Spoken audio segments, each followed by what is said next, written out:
Juste avant que la vidéo commence, tu dois absolument savoir que tu peux récupérer une formation gratuite Assure ton bull market comme un pro et en plus de ça un accès VIP au contenu exclusif. Défile dans la description de cette vidéo, clique sur le premier lien juste ici, clique sur obtenir gratuitement, remplis ce formulaire, trade sur notre plateforme partenaire BitGet et obtiens le contenu VIP qui te permettra de trader à mes côtés en suivant mes stratégies et un accès VIP sur mon Discord. Également, tu recevras automatiquement mon top 5 altcoin pour 2024. Tu peux retrouver une vidéo qui t'explique tout dans la description juste ici. Bon visionnage. Bonjour à tous, j'espère que vous allez bien. On se retrouve pour le brief du mardi 17 octobre 2023. On se fera un petit point rapide Bitcoin. Je ferai un point sur les alts cette semaine. Je vais juste attendre un petit peu que les graphiques soient un peu plus intéressants à analyser parce que là, avec la volatilité qu'on a eue, il y a des mèches un petit peu partout et qu'on ait des signaux un peu plus clairs. Donc on va se focus sur Bitcoin et Ether aujourd'hui puisque là, on a un peu d'action de prix avec tout ce qui s'est passé hier et l'ETF approuvé qui était une fake news.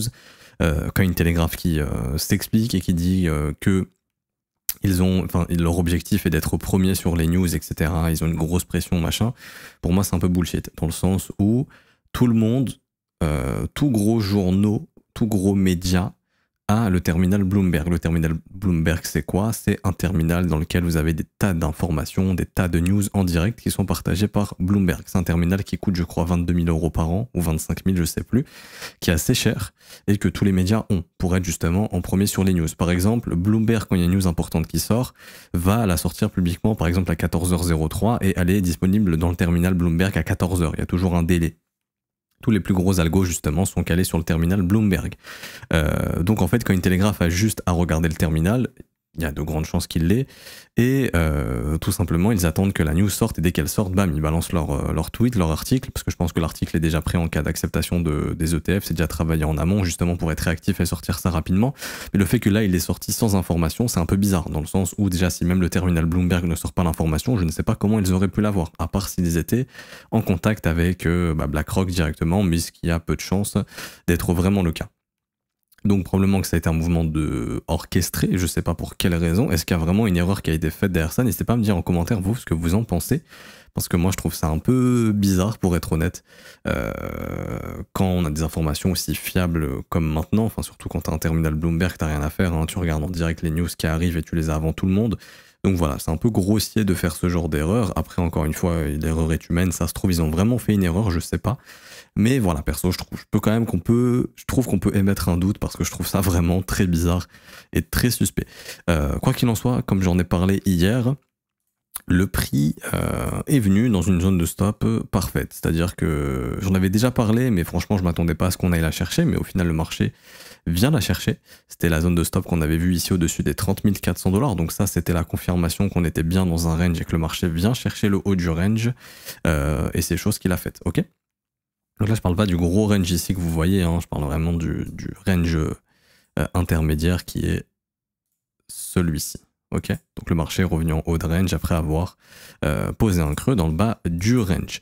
Pour faire simple, pour moi, si le Bitcoin forme un top dans cette zone de prix, ce sera retournement du prix par la suite et tous les stops auront été chassés et il n'y aura plus qu'à venir récupérer ces stops ici. Donc ce sera la prochaine target sous les 24 000 $ très très probablement. En revanche, si le Bitcoin ne forme pas un top ici, il va aller casser le sommet probablement des 31 800 $ et pour moi la prochaine zone se trouvera au-dessus des 32 600 $. Maintenant, plusieurs choses à surveiller. Si le prix vient dans cette zone de prix, que les ETF arrivent et qu'au final on se mange une réintégration, ça veut dire que c'était buy de rumeur. Donc on achète les demandes d'ETF et on vend l'ETF qui arrive. Et donc si on fait ça, c'est extrêmement bearish d'un point de vue action de prix et il faudrait surtout pas voir ça sur le Bitcoin. Vaudrait mieux voir l'ETF qui arrive plus tard, donc entre janvier et mars 2024, et en attendant que le prix ait eu le temps au moins de récupérer tous les stops sous les 24 000 $ pour que l'ETF arrive par la suite. Mais c'est vrai que c'est assez compliqué si on fait un sell de news parce que les derniers ETF qui sont arrivés, hein, c'était des ETF futurs, mais bon, des ETF quand même, ont marqué le top ici. Donc c'était buy de rumor, sell de news. Donc il faut faire extrêmement attention à ce que les ETF ne soient pas des sell de news. Quoi qu'il en soit, c'est des localisations plutôt vendeuses, ça ne veut pas dire qu'il faut forcément shorter, mais c'est des localisations de prise de bénéfices. Si vous êtes exposé au Bitcoin, ça peut valoir le coup de prendre un petit peu de bénéfices et de sécuriser les positions. Si vous êtes dans une optique d'investissement à long terme, 28 000 $ n'est pas forcément une zone de vente. Donc là, je m'adresse surtout aux gens qui ont pour objectif de vendre, de faire un investissement à long terme et de vendre Bitcoin en cas de prochain ATH. Là, ça n'a pas de sens de le vendre à 28 000. Si vous avez pour objectif de garder vos Bitcoins sur un ledger, par exemple, pendant 2-3 ans, ça sert à rien de les vendre maintenant à 28 000, même si le prix baisse. Dans tous les cas, continuez d'accumuler. Si vous croyez au Bitcoin, les prix sont bons. Pour moi, faire un décès intelligent, c'est continuer de le faire sous les 30 000 $. Je suis pas fan de décès un actif qui est baissier, mais le Bitcoin est haussier de façon cyclique. Et tant que c'est sous les 30 000, le prix est bon. Parce que, comme vous le savez, le prix de production actuel d'un Bitcoin se trouve grosso modo entre 13 et 25 000 $. Entre 13 000 et 25 000 $. Après l'halving, donc après avril 2024, le prix de production va passer entre 26 000 et 50 000 $ à peu près. J'ai pas vraiment les chiffres ici. Je vais remettre l'indicateur. Faut passer en daily. Mais ouais, le prix de prod actuellement, il est... Je vais retirer l'indicateur ici. Il est estimé entre 22 et 13 000. Donc ça veut dire que le prix de production post-halving passera entre 26 000 et 44 000 $. Donc 28 000 $ est un bon prix pour continuer d'accumuler. Maintenant ici, je m'adresse plutôt aux gens qui vont essayer d'optimiser justement leurs entrées. Et à ce moment-là, une bonne zone d'accumulation, c'est sous les 24 000. En fait, c'est de 24 jusqu'à 15 000 $ pour faire simple. Ok. Bad range, si on y revient, sous les 19 400, c'est vraiment un prix exceptionnel. Si on vient dans ces zones, je pense qu'il y aura du FUD personnellement et ça me montrera que c'est le bon moment pour acheter. Mais également, sous 24 000 pour un DCA, c'est très bien. Ok. Et donc, si le prix rejette vraiment dans la zone que je vous ai indiquée juste ici, pour moi, derrière, il n'y a plus que des stops au sud. Donc, l'objectif, ce sera d'aller sous les 24 000. Si on ne rejette pas là, on va pour moi aller casser les 31 800, voire même les 32 600 $. Et je veux surtout pas voir l'ETF qui arrive dans cette zone. Parce que s'il arrive et qu'on fait ça, c'est game over. C'est celle de news. Et après, ça sera probablement chute jusqu'à l'halving ou un peu avant l'halving, genre jusqu'en février-mars, histoire de poser un bottom avant l'halving, mais on se mangera une fin d'année 2023 un peu dégueulasse et probablement une année 2024, un début 2024 un peu moche jusqu'à l'halving. Encore une fois, le prix du Bitcoin ne va pas doubler quand il y aura l'halving, hein. C'est juste le prix de prod qui va doubler, mais le Bitcoin sera probablement déjà dans ce futur prix de production, c'est ce qu'il faut bien comprendre. En fait, si vous voulez, après l'halving, revoir un Bitcoin sous 15 000, ça devient impossible d'un point de vue fondamental. Donc tous ceux qui attendent le Bitcoin à 10 000, après avril 2024, vous pouvez mettre une croix dessus. Même ceux qui l'attendent à 12, 13, 15, ce sera quasiment impossible. Voire il y aura 95% de proba qu'on n'y aille pas, puisque les prix de production seront bien plus hauts. Donc les mineurs ne vendront pas en fait à ces niveaux de prix, ce qui fait que l'offre sera fortement réduite. La demande sera plus importante que l'offre et donc les prix devraient tout naturellement s'apprécier vers le nord. Enfin s'apprécier tout court, c'est plus français. Voilà, donc j'ai pas plus de choses à dire ici au niveau du graphique daily. Donc maintenant, ce qu'il va falloir surveiller, c'est le comportement du prix sur des unités de temps un peu plus faibles. Ok. Pour l'instant, le prix ne me montre pas de fin de rallye ici, que je regarde en horaire, en 15 minutes, en peu importe. C'est pas encore le cas. Ce qu'il va falloir surveiller, je pense personnellement qu'on va avoir un retour en zone de rechargement de short. Du mouvement qu'on a eu ici, là, de ce gros mouvement baissier, je pense qu'on va revenir entre 30 100 et 29 500 $. Juste pour une raison technique, c'est de retourner dans la zone de rechargement de short de ce sommet pour pouvoir offrir des bons risk-reward s'il y a des institutions qui ont envie de shorter pour ne pas se retrouver à shorter ici, mais avoir une meilleure entrée tout simplement. Juste de ce point de vue-là. Aussi au niveau du comportement du prix, on a un prix qui continue d'accumuler des sommets, de chasser des creux. Donc pour moi, ça c'est haussier. Et le prix va probablement revenir au minimum au-dessus des 28 800 $. Ça peut se faire aujourd'hui, ça peut se faire demain, ça peut se faire pendant que je posterai la vidéo, mais il y a de grandes chances d'y revenir.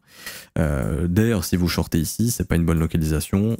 On essaye de shorter ou d'acheter en dehors des prix les plus tradés, justement. C'est là où les institutions peuvent agir, parce que c'est dans ces zones de prix qu'on a le plus de volume à pouvoir récupérer. Les institutions vont avoir du mal à trouver des positions short ou des achats, là où tout le monde trade. Mais ici, c'est plus facile, et ici, par exemple, c'est plus facile, puisque le prix n'a pas été traité dans ces zones. Le prix a été traité majoritairement là, donc c'est plus facile de pouvoir shorter ici ou de pouvoir acheter ici. Ok ? Ensuite, il faudrait voir des signaux de retournement, donc ça pourrait se faire de la sorte. Un prix qui continue d'accumuler des creux, donc on a plein de stop-loss qui s'accumulent, jusqu'à ce que le marché nous donne un signal clair qu'on commence à rompre un des précédents creux et qu'on est prêt à aller chercher les autres. Ça, c'est un des signaux. En gros, cassure du creux ascendant, sommet descendant, on se reverse, on va chasser les stops. Pour l'instant, c'est pas le cas non plus. Donc, laissons le Bitcoin faire un petit peu ce qu'il a envie de faire, c'est-à-dire, ça on s'en fout, c'est-à-dire consolider pour l'instant et montrer des signaux clairs avec du volume, des bougies vectorielles dans des zones clés. Donc là, ça serait au-dessus des 28 800. Et pour un acheteur, ce serait dans un premier temps sous les 28 000, voire sous les 27 600 $. Pas plus à dire ici. Pour le moment, également, compliqué de dire qu'on a un retournement du prix ici. Il n'y a pas de signaux encore. Pour moi, ça se verra plutôt sur des unités de temps style 15 minutes, 1 heure. Ok. Pour l'instant, il n'y a rien. Mais comme je disais, si le prix vient, on nous fait ça. Tac, tac. Pour moi, ça sera fin de rallye. Et ça pourrait être le signal de top.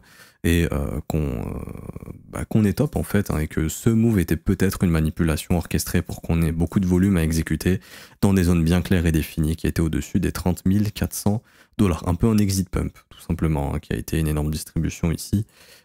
Mais ça sera confirmé en cas de rejet du prix, ce qui n'est pas encore le cas maintenant.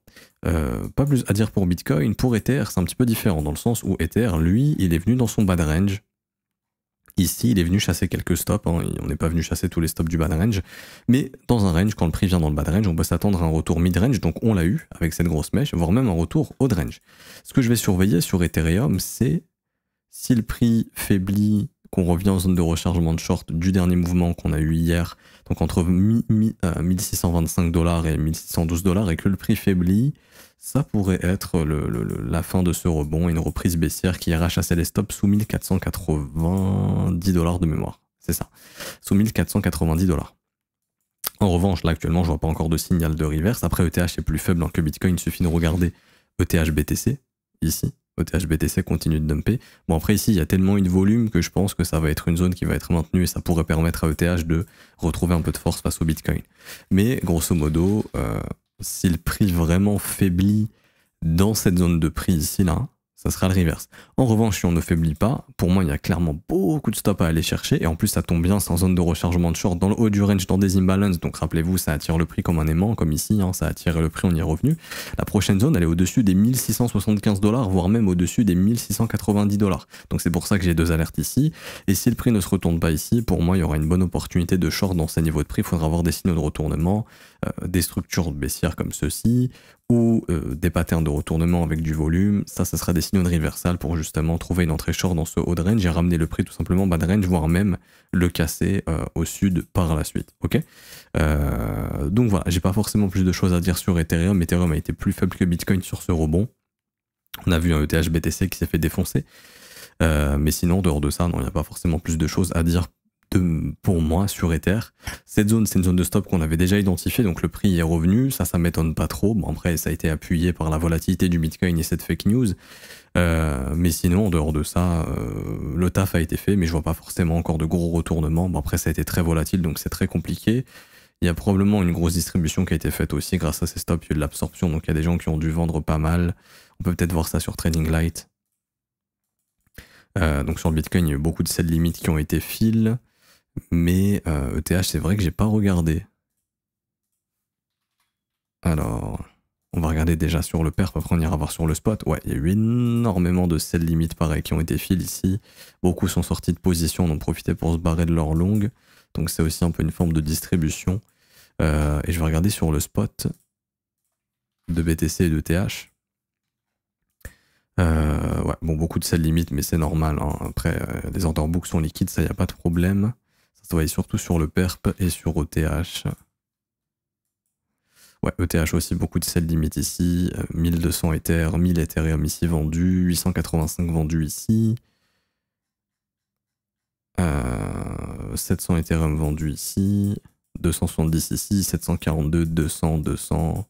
Après, c'est pas énorme, hein, mais il y a quand même eu pas mal de sell limit qui ont été capturés, qui ont été vendus, tout comme il y avait beaucoup de buy limit qui ont été fill ici sur le spot, hein, 1530, 1525 et 1520 $. Donc ça a acheté le bas du range, ça redistribue un peu dans le mid-range. Il y a beaucoup de sell limit aussi vers les zones de stop identifiées. Là, un petit peu ici, même là il y a un gros niveau, bon c'est les 1700 $, c'est normal. Mais voyez, il reste encore plein de petits stops à venir prendre tant que le prix ne se retourne pas, il y a des chances de venir récupérer ces stop loss dans ces niveaux de prix que je vous ai indiqués.